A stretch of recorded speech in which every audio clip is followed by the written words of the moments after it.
우리가 마음의 뿌림을 받아 악한 양심으로부터 벗어나고 몸은 맑은 물로 씻음을 받았으니 참 마음과 온전한 믿음으로 하나님께 나아가자.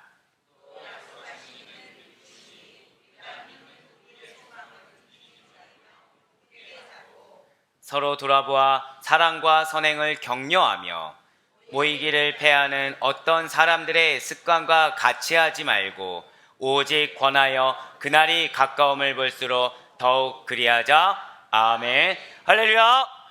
네, 주님께 사랑하시는 우리 모든 아데포이 교회 성도 여러분들, 주님을 환영하고 축복합니다. 특별히 지난 한 주간 너무나도 무더웠어요. 그리고 이렇게 날씨가 이렇게 우리가 예측하기 힘든 날씨였는데도 불구하고 많이 또 아파하시는 걸 경험을 했습니다. 그럼에도 불구하고 이렇게 승리하여 나오신 여러분들을 그 어느 때보다도 진심으로 축복하고 환영합니다. 우리 좌우 옆에 있는 분들한테 좀 이렇게 인사하실게요. 우리 강건합시다. 네. 자, 한 번 더 인사하실 때, 이제 이렇게 했으면 좋겠지만, 네, 이거는 마음으로 하시고, 예, 감사합니다. 마음으로 하시고, 예, 우리 오늘 반드시 하나님의 사랑을 체감합시다. 인사하시기 바랍니다. 네, 감사합니다. 예, 제가 대신 이렇게 해드렸어요. 예, 정말로 말씀을 시작하기 앞서서 전 여러분들 다 건강했으면 좋겠습니다. 오늘 이렇게 대표를 기도해 주신 우리 지사님께서도 지금 몸이 굉장히 편찮으신데도 불구하고 이렇게 세워주셨고, 그리고 많은 분들이 지금 아프신 거를 뻔히 아는데도 불구하고 이렇게 나와 주신 게 얼마나 감사한지 몰라요. 특히나 우리 또 금요철야 같은 경우에는 목감기가 걸리셔서 목소리가 안 나오는데도 나와서 기도하신 분도 계시고, 그래서 사실 이제 저도 이제 목이 좀 아프다 했는데 그분 앞에 서니까 할 말이 없더라고요. 그래서 더 강건하게 저도 사역을 해야겠다라는 생각이 들었는데, 그런 저보다도 저는 우리 사랑하는 성도님들이 정말 강건하시길 소망합니다. 지난 주간은 코로나 방역 조치가 이렇게 완화된 이후에 가장 많은 확진자가 나왔다고 합니다. 그리고 이렇게 독감 환자들이 많이 늘어났는데, 특별히 그 증상이 이제 인후통이라든지 그리고 콧물 감기 또는 이제 장염 증세 비슷하게 이 배 아픈 현상들이 많이 있었다고 하니까 각별히 좀 유의를 하셨으면 좋을 것 같아요.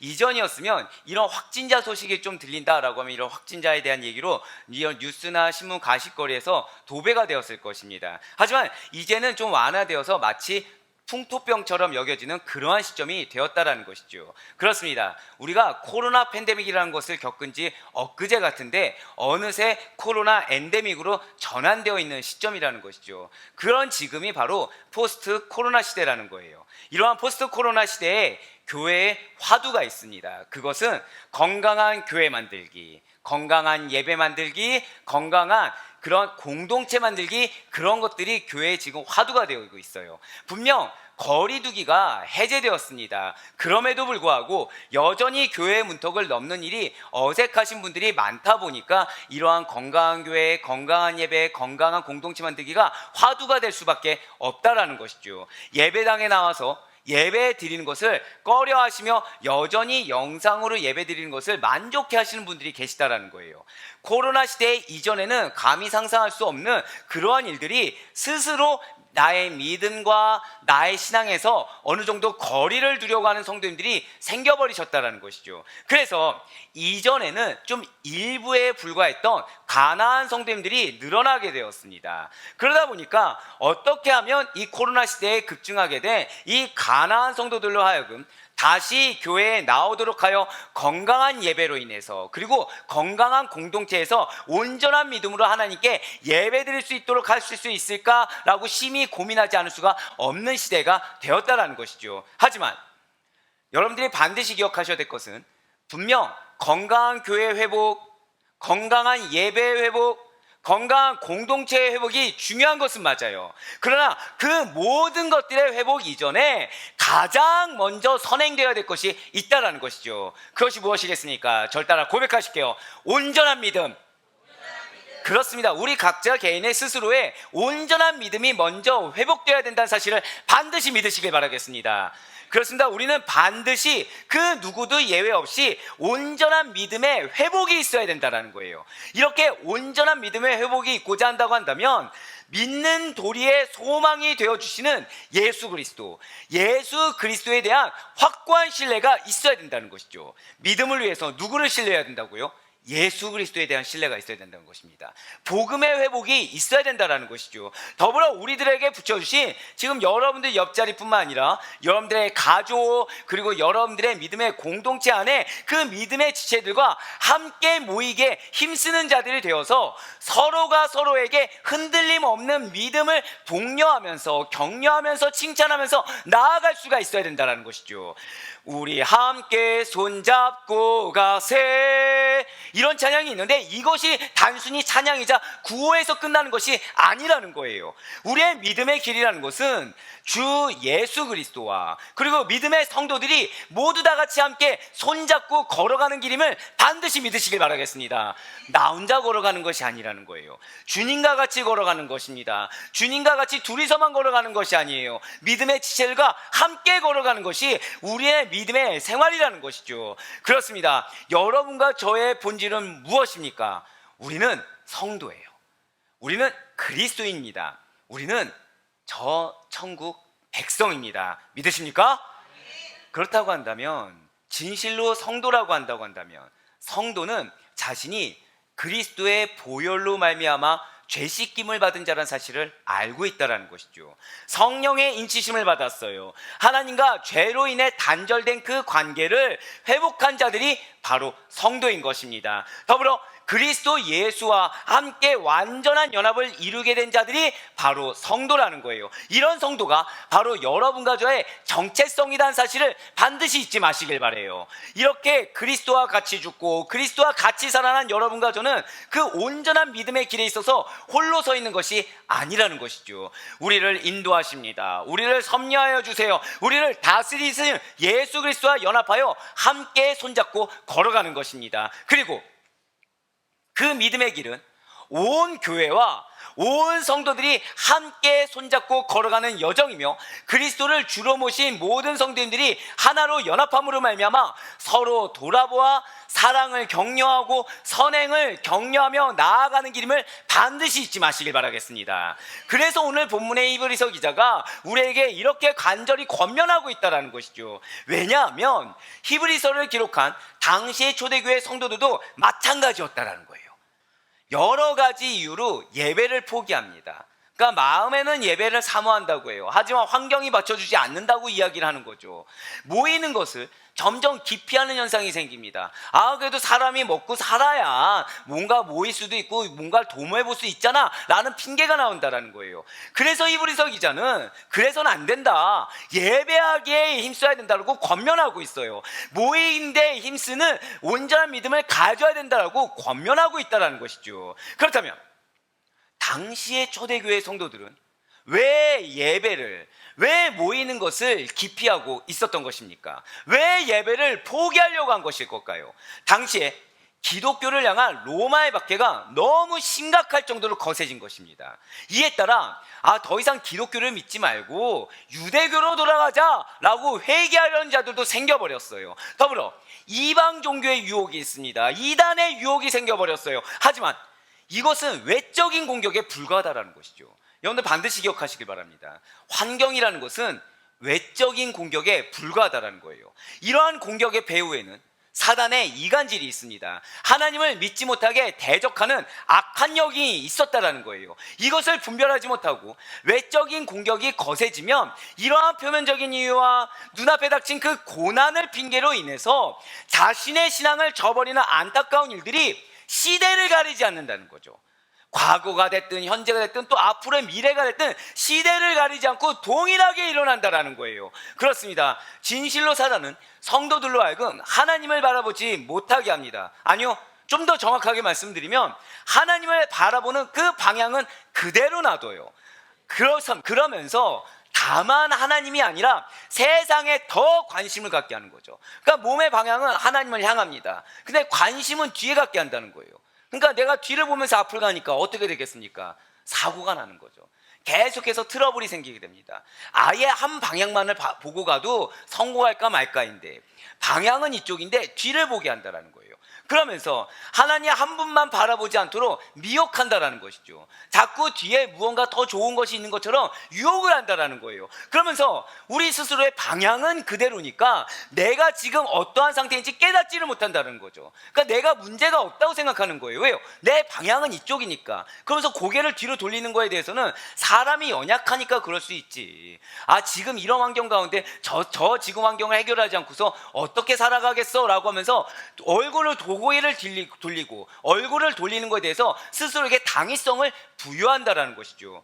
그러다 보니까 이러한 공격에 계속 노출되는데 내가 노출되는지 모르는 겁니다. 그러더니 급기야는 예수님보다 내가 더 중심이 되고자 하는 마음이 자리 잡게 된다라는 거예요.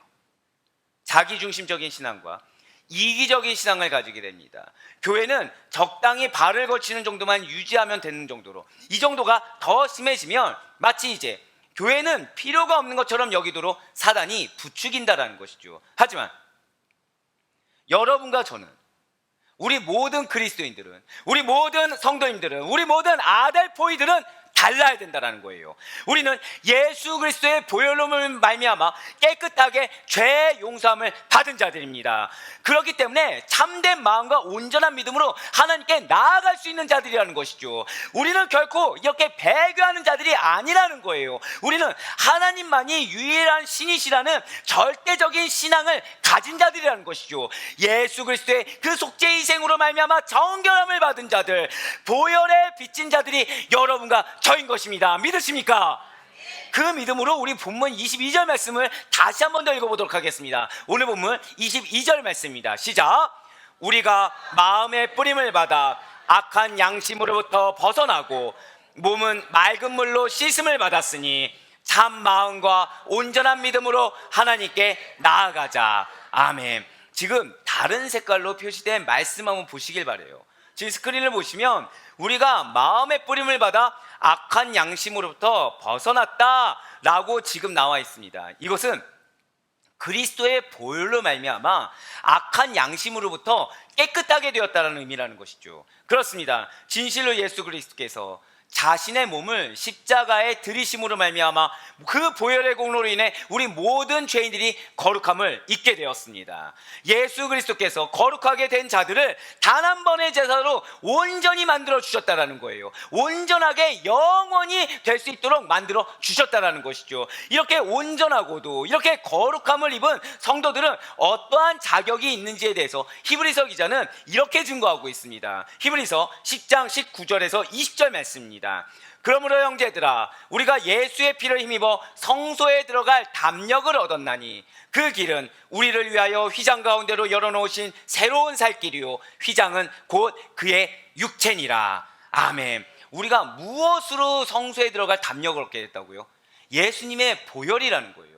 예수 그리스도의 피로 말미암아 우리가 하나님 보좌 앞에 저 성소에 들어갈 담력을 얻게 되었다는 것이죠. 진실로 예수 그리스도를 믿는 모든 성도들은 그리스도의 보혈로 말미암아 그 마음들이 악한 양심으로부터 정결함을 입게 되어 있습니다. 그렇기 때문에 거룩하신 하나님 보좌 앞으로 나아갈 자격이 생겼다는 사실을 이 시간 반드시 믿으시길 바라겠습니다. 그래서 히브리서 기자는 이 의식적 정결을 위하여서 구약의 장막 안에서 피를 뿌리는 것과 우리의 내적 양심을 깨끗하게 하기 위해 예수 그리스도께서 피를 흘리신 것을 이렇게 대조하기 위해 오늘 본문 22절 말씀을 통해서 마음의 뿌림을 받아 라는 표현을 사용했다는 것이죠. 또한 여러분과 저는 악한 양심으로부터 벗어나게 되었다는 거예요. 이것은 무슨 뜻입니까? 인간의 양심이라는 것이 다 같지 않습니다. 가족이 되어도 가족 간에 남편과 아내의 양심이 다를 수 있고 자녀와 부모의 양심이 다를 수가 있다는 거예요. 서로 생각하는 바가 다릅니다. 가치관과 기준이 달라요. 어떤 양심은 화인을 맞아서 그 기능을 상실해버렸습니다. 어떤 양심은 더러워진 상태예요. 하지만 어떤 양심은 너무나도 깨끗한 상태라는 거죠. 즉 악한 양심에서 벗어났다는 것은 예수 그리스도를 믿지 않는 자들이 이 양심이 흐려져서 자신들의 악을 바로 깨닫지 못한다는 것을 의미한다는 것이죠. 쉽게 말씀드리면 죄가 죄인지 모른다는 거예요. 이것이 누군가에게는 마음에 거리끼는 일이 되지만 누군가에게는 마음에 거리끼지 않는 일이 되는 것처럼 각각이 그렇게 다르지만 그 양심이 사실은 더러워져 있다는 것이죠. 하지만 예수 그리스도를 믿으면 그 양심이 회복된다라는 거예요.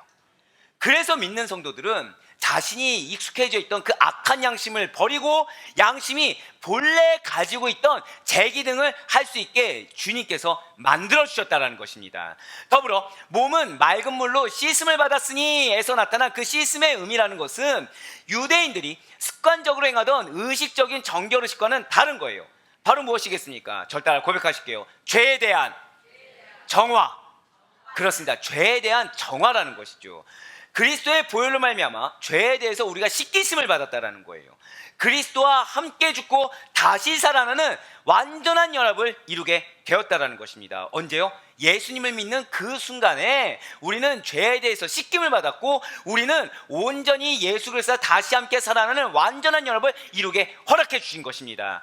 이렇게 예수 그리스도와 완전한 연합을 이루게 된 우리는 그 보혈의 공로로 말미암아 참 마음을 허락받게 되었어요. 온전한 믿음을 갖게 되었다라는 것이죠. 그러면 이렇게 우리에게 허락하신 참 마음이라는 것이 과연 무엇이겠습니까? 그것은 말씀을 마음에 둔 상태예요. 목사님, 저는 말씀을 마음에 둔 것 같은데요. 말씀을 마음에 두었다는 것은 말씀이 새겨진 상태입니다. 어떠한 상황에서도 내 생각이 먼저 나오는 것이 아니에요. 어떠한 상황에서도 내 감정이 먼저 이렇게 급발진해가지고 나오는 것이 절대 아닙니다. 말씀이 항상 먼저 생겨나는 거죠.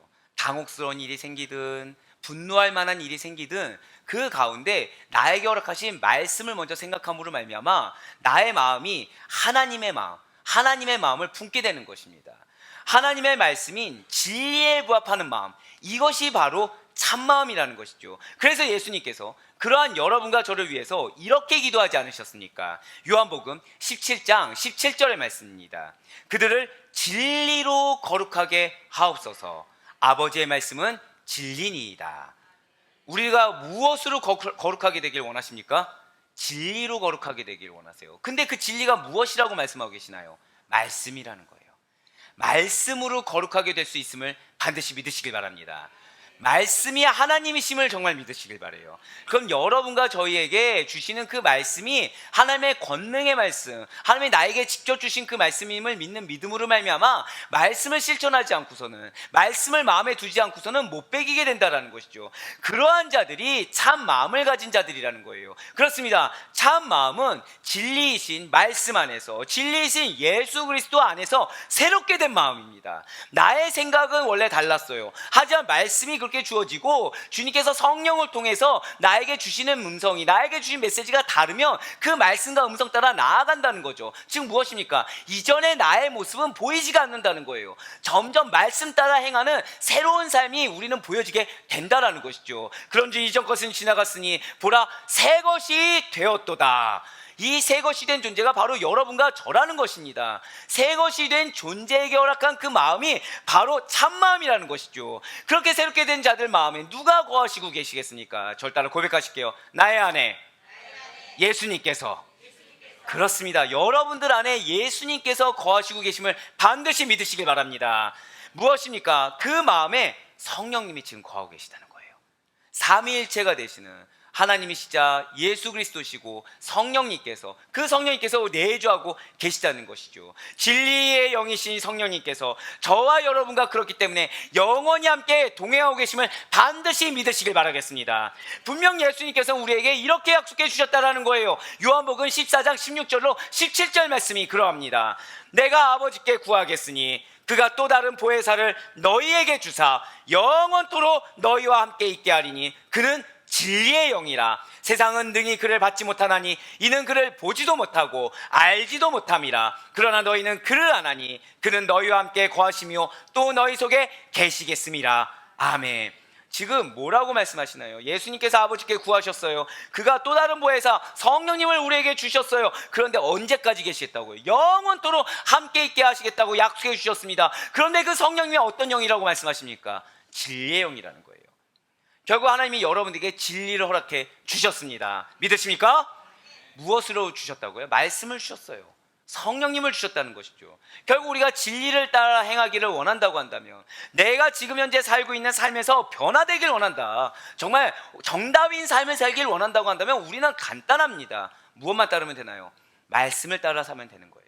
내 안에 내주하시는 진리의 영, 기도 가운데 주시는 그 음성을 따라 살아가면 된다라는 것이죠. 그 음성이 들리지 않습니까? 그러면 어떻게 해야 되는 건가요? 간구해야 돼요. 끝까지 그 음성을 듣게 해달라고 잠잠해야 되는 것입니다. 하나님이 여러분들 기도 가운데 잠잠하십니까? 그 순간은 우리로 하여금 진리를 발견할 때까지 잠잠하라는 주님의 뜻인 줄 반드시 믿으시길 바라겠습니다. 그때 우리는 무엇을 봐야 돼요? 말씀을 봐야 된다는 것이죠. 예, 맞습니다. 성령님이 함께 거하시는 참마음, 말씀이 온전히 뿌리내린 참마음이 여러분과 저의 마음인 줄 믿으시길 바랍니다. 더불어 우리에게는 그러한 참마음과 더불어서 온전한 믿음이 요구되어진다는 거예요. 온전한 믿음이 무엇이겠습니까? 바로 말씀이 주는 확신 가운데 거하는 믿음이라는 것이죠. 온전한 믿음이 무엇이라고요? 우리의 확신은 다른 데 있는 것이 아니라는 거예요. 말씀에 대한 확신이라는 거죠. 내 계획에 대한 확신이 아닙니다. 내 생각과 내 방향성에 대한 확신이 아닙니다. 오직 말씀 외에는, 내가 말씀에 매이지 않으면 나 역시도 죄악된 세상, 이 죄악이 관영한 세상 가운데 속해 있기 때문에 언제든지 틀린 답을 찾아갈 수밖에 없는 연약한 존재임을 믿는 믿음으로 말미암아 말씀만을 신뢰하는 그러한 믿음이라는 거죠. 그럼 믿음이 무엇일까요? 믿음은 우리가 하나님께 나아가기 위해서 요구되어지는 것입니다. 즉 우리가 하나님께 나아가기 위해서는 믿음이 있어야 된다는 거예요. 그것은 단지 입술로만 내가 믿습니다, 나는 교회를 다녀요, 난 믿음이 있어요 라고 말하는 형식적인 고백이 아니라는 것이죠. 마음의 순전함이 없이 겉으로 보여지는 모습만 거룩해 보이려고 꾸미는 것이 결코 온전한 믿음이 아니라는 거예요. 여러분과 저의 믿음은 순수한 마음, 진실한 마음 가운데 동반되는, 절 따라 고백하시겠습니다. 온전한 확신. 그렇습니다. 1%의 의심이 없는 확신이에요. 그분의 말씀이라고 한다면 100% 신뢰할 수 있는 그러한 온전한 확신이 우리의 믿음이 되어야 된다는 것이죠. 결국 믿음이 무엇이겠습니까? 나를 부인하는 것입니다. 하나님만을 확신하는 거예요. 하나님께 한치의 의심도 없는 거예요. 하나님의 그 말씀에 온전히 100% 신뢰하는 거, 그것이 바로 믿음이고, 그러한 믿음이 우리가 하나님께 나아가기 위해서 하나님께서 요구하시는 유일한 조건이 된다는 것입니다. 이렇게 진실한 마음과 온전한 믿음으로 하나님께 나아갈 수 있는 자격을 얻은 자들이 누구겠습니까? 바로 여러분과 저라는 거예요. 저 따라 고백하실까요? 이 자리가 특권의 자리입니다. 아멘. 그렇습니다. 만약에 사랑하는 여러분들이 어떤 세미나를 참석하면 그 세미나에 여러분들이 필요로 하는 무언가를 준다고 생각해 보시길 바라요. 그 세미나에 발벗고 나서서 참석하지 아니하시겠습니까? 하다못해 제가 어느 이제 그 새벽기도 마치고서, 우리 특별 새벽기도 마치고 셔틀을 돌면서 지나가는데 주민센터 앞을 지나갔어요. 줄이 쫙 서 있는 겁니다. 줄이 쫙 서 있어요. 그래서 이게 무엇인가 했더니 그날, 그러니까 무언가를 나눠주는 날이라고 하더라고요. 줄을 서서 그 앞에 새벽부터 대기하고 계신 겁니다. 그 시간이 7시 반이었는데도. 자, 세상에 물질을 주는데 이 정도인데 그 물질을 뛰어넘는 하나님의 은혜가 있는 자리에 우리가 발벗고 나서지 않을 이유가 무엇이 있겠습니까? 예배에 침노하는 자세가 될 수 있는 여러분과 제가 되길 간절히 소망합니다. 천국은 침노하는 자의 것이라고 했어요. 우리가 정말 이 땅 가운데 괴로움을 잊고 천국의 삶을 맛보기를 원한다고 한다면 은혜를 받아야 하는 것입니다. 근데 그 은혜는 다른 걸로 주어지는 것이 아니라는 것이죠. 하나님의 말씀이 있는 곳에 주어짐을 반드시 믿으시길 바랍니다. 하나님이 있으라고 한 곳에 있는 것이 우리가 은혜 받을 수 있는 지름길이라는 사실을 반드시 믿으시길 바라겠습니다. 예, 그렇습니다. 그런 우리가 자격을 얻었다는 거예요. 그런 은혜 받을 특권이 있고 하나님께서 예배하신 은혜를 누릴 수 있을 특권을 받은 자들, 그러한 자격을 받은 자들이 바로 여러분과 저라는 것이죠. 그럼 우리들은 예수 그리스도께서 다시 오실 날까지 다른 것을 붙잡는 것이 아니에요. 한번 더 저 따라 고백하실까요? 소망. 그렇습니다. 소망을 붙잡고 믿음을 지키는 거예요. 내가 믿음을 지키노라 하면서 천국에 대한 소망 없이, 그리고 이 땅의 나의 삶 가운데 나를 통해 역사하실 주님의 은혜에 대한 소망 없이 믿음을 지킨다? 이것은 어불성설이라는 것이죠. 믿음이라는 것은 반드시 소망이 수반되어지게 되는 것입니다. 왜이겠습니까? 아무리 믿음이 있노라고 자부하는 자들이라고 하더라도 신앙의 위협적인 요소들로부터 완전하게 자유함을 얻지는 못하기 때문이라는 거예요.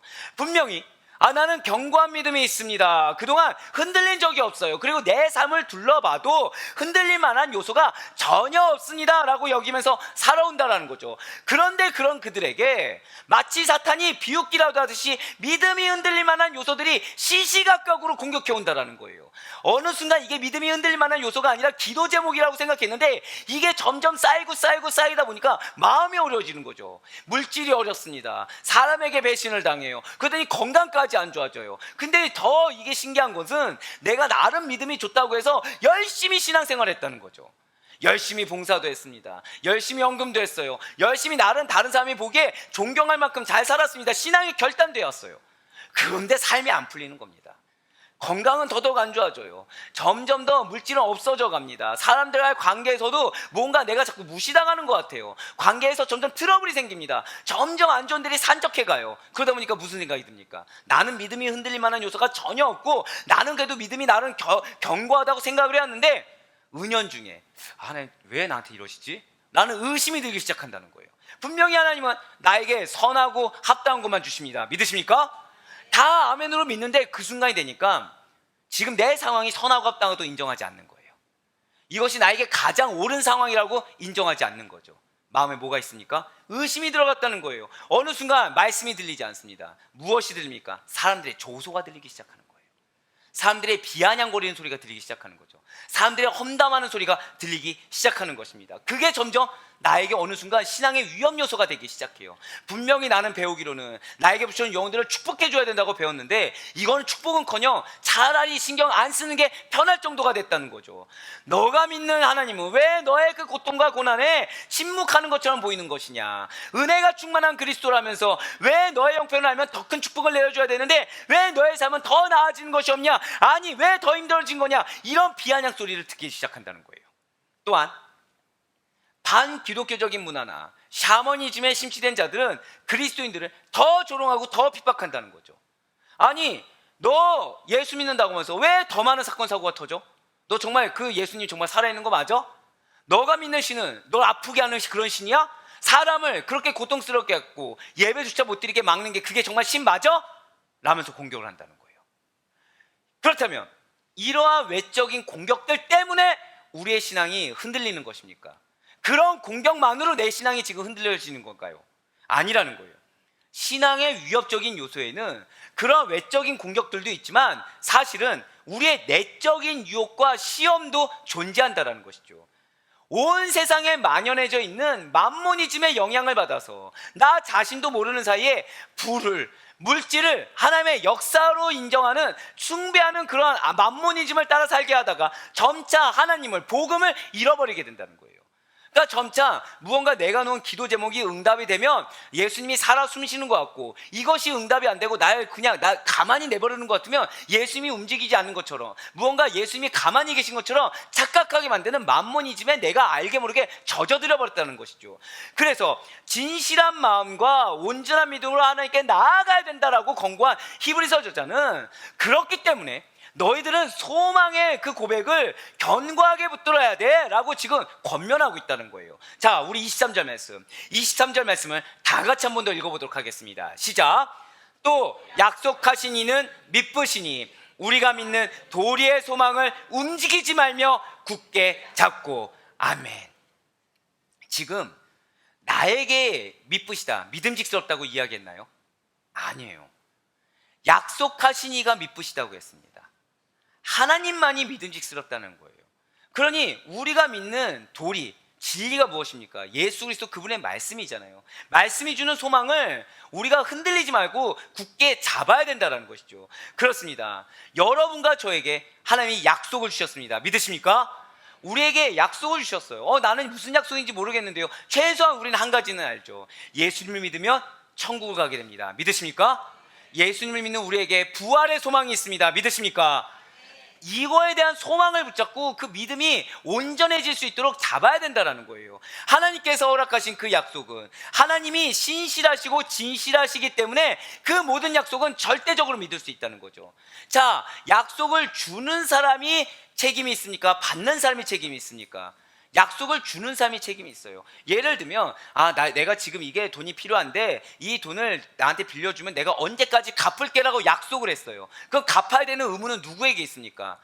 약속을 나에게 빌려달라고 약속을 준 사람에게 갚아야 될 의무가 있다는 거예요. 마찬가지로 우리는 연약합니다. 우리는 사실은 변개하는 사람들이에요. 내가 지금은 좋았다가 또 언제나 안 좋아질지 모르는 그러한 사람들이라는 거죠. 그럼 우리는 믿음직스럽지 못합니다. 하지만 우리에게 약속을 주신 하나님은 믿음직스럽다는 거예요. 약속을 주신 이가 반드시 그 약속을 성취하고 이루실 것이기 때문에 우리는 소망의 약속을 굳게 붙잡고 나아갈 수가 있다는 것이죠.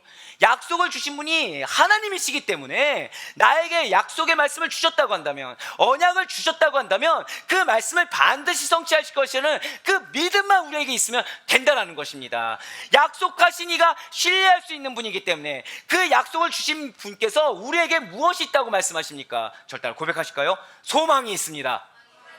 그렇습니다. 그래서 우리는 그 소망의 고백을 흔들림 없이 단단히 붙잡아야 된다는 것이죠. 진실로 하나님께서 여러분들에게 허락하신 약속의 말씀이 있다는 사실을 반드시 믿으시길 바라겠습니다. 그리고 하나님께서 여러분들을 향한 그 약속과 하나님께서 하신 그 모든 약속은 믿을 만한 것이라는 사실을 반드시 기억하시길 바라요. 그래서 그러한 약속을 받은 우리가 온전한 믿음으로 나아가는 데 있어서 비록 외적으로나 비록 내적으로 위협이 되는 요소가 있다고 하더라도 우리는 소망의 줄을 붙잡고 나에게 약속하신 그 하나님만을 붙잡고 앞으로 전진하는 믿음. 자, 제가 방금 어떤 표현을 썼어요? 믿음은 가만히 있는 게 아니에요. 믿음은 내가 잠깐 가만히 멈춰 있다고 해도 그 상태에 있는 것이 아니라 믿음은 둘 중에 하나입니다. 전진하냐 퇴보하냐. 즉 우리는 소망의 줄을 붙잡고 앞으로 전진하는 믿음을 가져야만 된다는 것이죠. 매일같이 성장하는 믿음을 가져야 된다는 거예요. 매일같이 예수 그리스도를 믿는 믿음으로 말미암아 점점 그리스도의 장성한 분량에 이르러서 나의 삶이 변화되어야 된다는 것이죠. 나의 삶이 점점 더 온전해져야 됩니다. 나의 삶이 점점 더 진실해져야 돼요. 신실해져야 된다는 것이죠. 그렇게 변화되며 나아가는 것이 우리의 당연한 믿음의 여정이라는 것입니다. 하지만 이것을 나 혼자 홀로 감당하기는 어려운 것입니다. 아니, 불가능에 가까워요. 그렇기 때문에 우리 주님께서는 성령의 내주하신 가운데 성도의 신앙을 지켜주시는 것입니다. 그리고 이에 더해서 자, 여러분과 저의 신앙을 누가 지켜주신다고요? 하나님이 지켜주신다는 거예요. 하나님을 믿는 믿음만 있다고 한다면, 그리고 그분이 하신 말씀 가운데 매여 있다고 한다면 하나님이 우리의 신앙을 지켜주신다는 거죠. 그런데 여기서 끝나지 않으셨다는 거예요. 너무 감사하게도 이에 더해 저를 따라 고백하실게요. 믿음의 지체들. 여러분들에게 그런 믿음의 지체들이 있다는 사실을 반드시 믿으시길 바라겠습니다. 제가 지난주에 그걸 느꼈어요. 지난주에 날씨가 굉장히 오락가락했습니다. 비도 폭우도 많이 오고 하다 보니까 사실은 많은 분들이 못 왔어요. 우리 아델포이 교회가 설립된 이후로 제일 많이 못 왔었습니다. 예, 그런데 그때 오신 분들이 다 걱정을 하는 거예요. 다 보고 싶어 하는 거예요. 그러면서 누구에게 얘기합니까? 저한테 얘기하시는 거죠. 연락 좀 해보라고, 무슨 일 생기신 거 아니냐고. 근데 얼마나 감사했는지 몰라요. 얼마나 감사했는지 모릅니다. 하다못해 아시다시피 지금 바로 이렇게 함께하지 못하는 분들도 계세요. 바로 함께하지 못하는 분도 계신데 그분들까지도 물어보시는 거예요. 얼마나 감사한지 모르겠습니다. 왜일까요? 여러분들이 나에게 붙여준 믿음의 지체, 사랑의 지체라는 인식을 갖고 있다는 것이 너무 감사했다라는 거예요. 생각해 보세요. 어떤 누군가는 나 하나 없어져도 과연 누가 날 위해 울어줄까라는 고민을 합니다. 그리고 실제 우리가 뉴스를 보면 고독사라는 것을 보게 돼요. 그런데 여러분과 저는 그렇지 않을 수가 있게 됐다는 거예요. 왜요? 여러분과 저에게는 사랑의, 믿음의 지체가 있다는 사실을 반드시 믿으시길 바라겠습니다. 함부로 어디 갈 수가 없어요. 큰일 나요. 예, 제가 힘들어집니다. 제가 힘들어져요. 예, 그래서 그렇게 믿음의 지체를 붙여주셔서 서로 복음의 신앙에서 떠나지 않도록 사랑으로 권면하고 격려하며 하나님 안에서 선한 일을 하도록 권면하는 지체들을 붙여주셨다는 것입니다. 그래서 히브리서 기자가 오늘날 우리에게 이렇게 권면하는 것입니다. 오늘 본문 24절과 25절의 말씀 우리 다 같이 한번 읽어보도록 하겠습니다. 24절과 25절 말씀입니다. 시작. 서로 돌아보아 사랑과 선행을 격려하며 모이기를 패하는 어떤 사람들의 습관과 같이 하지 말고 오직 권하여 그날이 가까움을 볼수록 더욱 그리하자. 아멘. 그렇습니다. 반드시 우리는 신앙의 교제를 통해서 믿음이 연약한 분들을 세워줘야 합니다. 그들의 신앙이 흔들릴 때가 있을 수 있어요. 흔들릴 때 믿음이 연약해서 왜 저래? 라고 정죄하는 것이 아니라 그렇게 흔들릴 때마다 같이 손잡고 소망의 바다로 나아가자고 권면할 수가 있어야 된다는 것이죠. 이 나홀로 신앙이라는 것이 처음에는 괜찮아 보입니다. 누구에게 상처받지도 않고 내가 원하는 말씀을 골라 들으면서 은혜도 받고 괜찮은 것처럼 보여져요. 그리고 내 시간도 어느 정도 확보하는 것 같고 아주 좋아 보입니다. 그래서 혼자 성경을 보고 혼자 찬양하고 혼자 기도하는 것도 물론 삶의 예배로서 어느 정도의 기능을 하는 것은 맞습니다. 하지만 이러한 나홀로 신앙, 이러한 나홀로 예배는 결코 온전하지가 않다는 거예요. 성도는 몸된 그리스도를 중심으로 유기적으로 연결되어 있는 지체라는 사실, 이것이 우리의 정체성이라는 사실을 절대로 놓쳐서는 안 되는 것입니다. 여러분과 저는 성도입니다. 믿으십니까? 우리가 예수를 믿는 믿음으로 말미암아 성도가 되었을 때 이미 이렇게 유기적으로 연결되어 있는 지체로서의 정체성을 부여받았다는 거예요. 그러니까 가족 중에 혹시 나홀로 믿으십니까? 그럼 그분의 사명은 무엇이냐면 반드시 그 가족들이 믿을 수 있도록 뜨겁게 부르짖어야 돼요. 그래 나도 믿었으니까 됐지가 아닙니다. 간절하게 부르짖어야 돼요. 그래서 함께 신앙생활을 할 수 있도록 하나님께 부르짖고 같이 권면할 수 있어야 되는 것입니다. 더불어서 누군가 가족이 지금 믿음이 실족해 있으니까 그럼 그 가족을 이렇게 세워야 될 사명이 우리에게 있다는 거예요. 가족뿐이겠습니까? 여러분에게 붙여준 직장 동역자나 또는 친구, 믿음의 지체들이 있으니까 마찬가지라는 거예요. 믿음의 지체가 연약해져 있으면 잘못된 길로 가고 있으면 권면해서 세워줘야 되는 것이고, 믿음이 없는 자가 있다고 한다면 예수님을 만날 수 있게 독려해주고 권면해주며 헌신해서 이렇게 용기를 북돋아 줄 수 있어야 된다는 것이죠. 믿음의 용기를 가질 수 있도록 도와줘야 된다는 거예요. 예, 그렇습니다. 그래서 성도의 우리는 서로가 서로에게 관심을 기울이지 않을 수가 없다는 거예요. 그러니까 성도라고 한다고 한다면 이렇게 주의 몸된 교회 안에 하나된 성도들에게 관심을 갖는 것이 당연하다라는 것이죠. 나홀로 예배드리고 신앙 지키면 그만이다. 하나님이 개인적으로 만나주시잖아. 나 믿음이 있으면 하나님 그걸로 기뻐하셔 라는 이기적인 마음을 하나님은 전혀 인정하지 않으신다는 거예요. 그런 이기적인 마음을 하나님 전혀 기뻐받지 않으신다는 거죠. 손은 발이 필요 없다고 하고 머리는 몸통이 필요 없다고 하면 그 몸이 온전할 수가 있겠습니까? 신체의 일부가 잘려나갔어요. 신체의 일부가 병들어 있는데 손가락 이 한마디가 온전하다고 해서 건강한 사람입니다 라고 주장할 수가 있겠습니까? 아니라는 것이죠. 우리 가운데 어떤 지체가 힘들어하거나 또는 잘못되어 가고 있는데 나와는 상관없는 일이야. 나만 귀찮으면 됐지. 남의 고통이 나에게 무슨 영향을 미치겠어.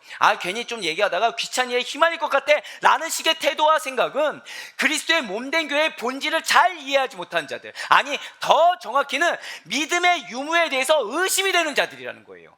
진실로 여러분과 저는 그리스도 안에서 하나가 된 성도입니다.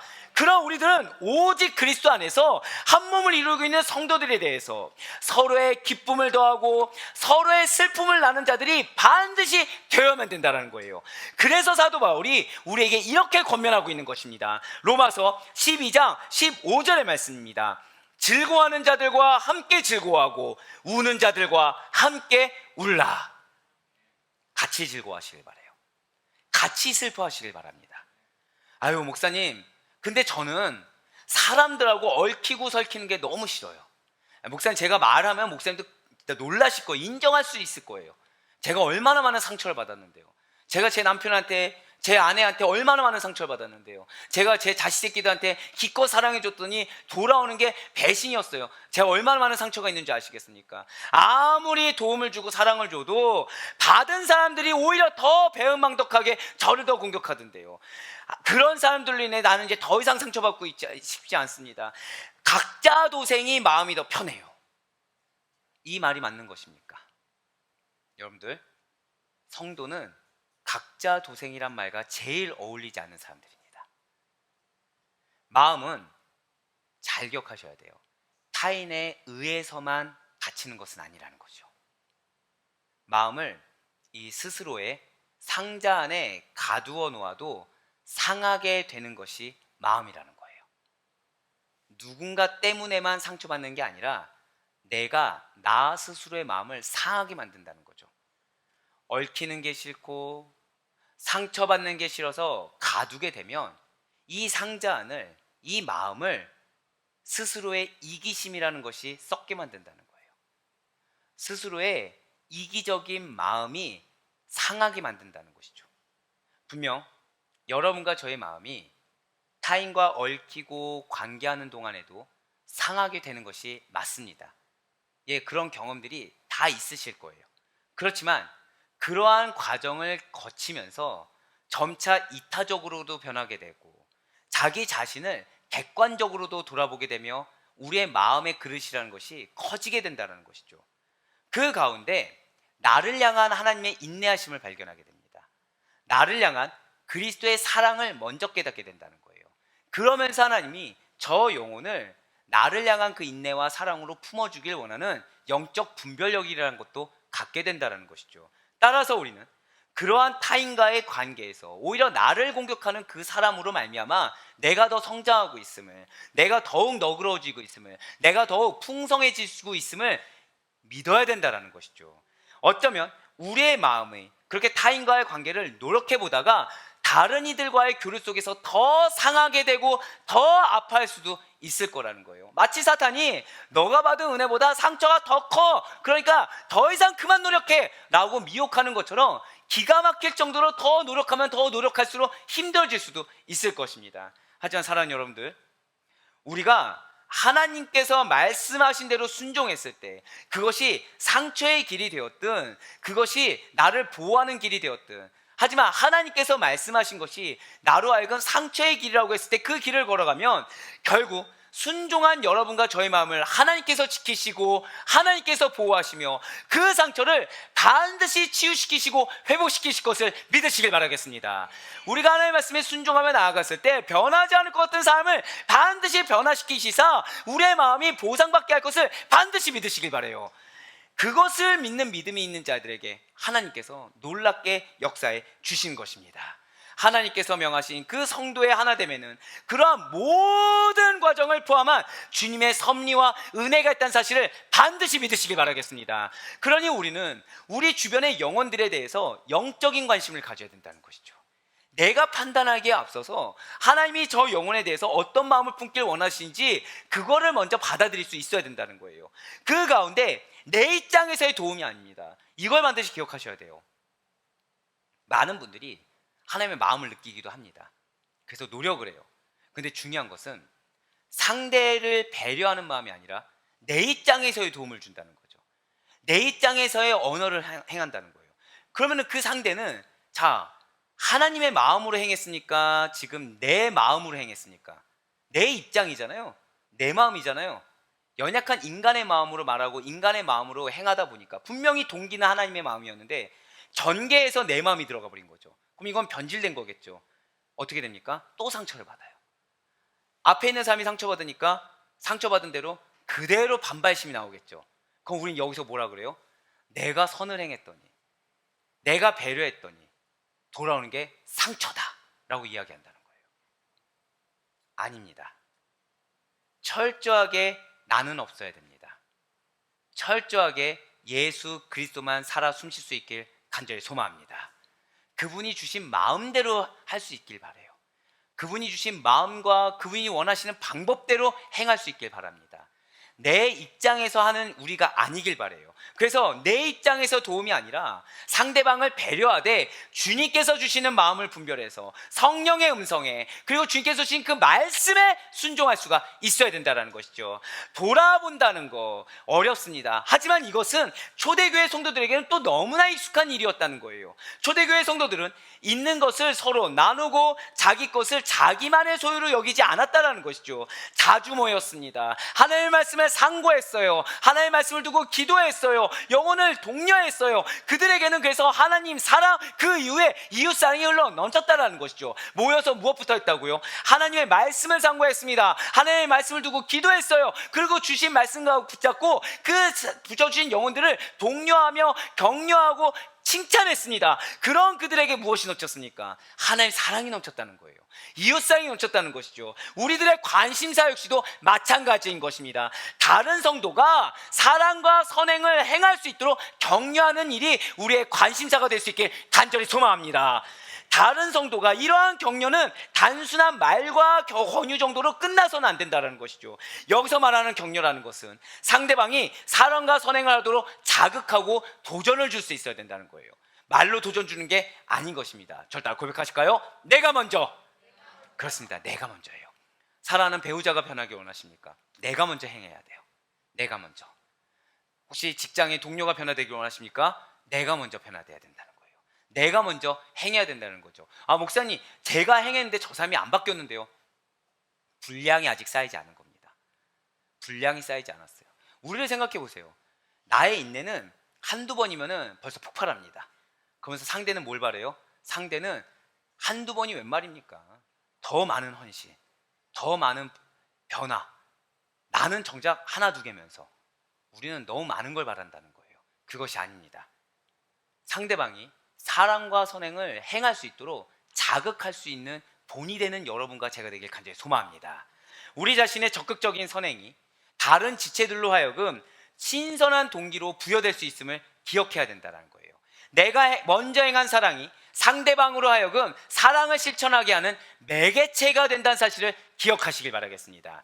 성도들이 서로 간에 사랑과 선행을 할 수 있는 자극제가 될 수가 있어야 된다는 것이죠. 이것이 바로 성도 간의 격려라는 거예요. 사랑하는 우리 모든 아데포이 교회 성도 여러분들, 저를 한번 따라 하시길 바랍니다. 사랑하고 착한 일을 하는 것은 나의 의무입니다.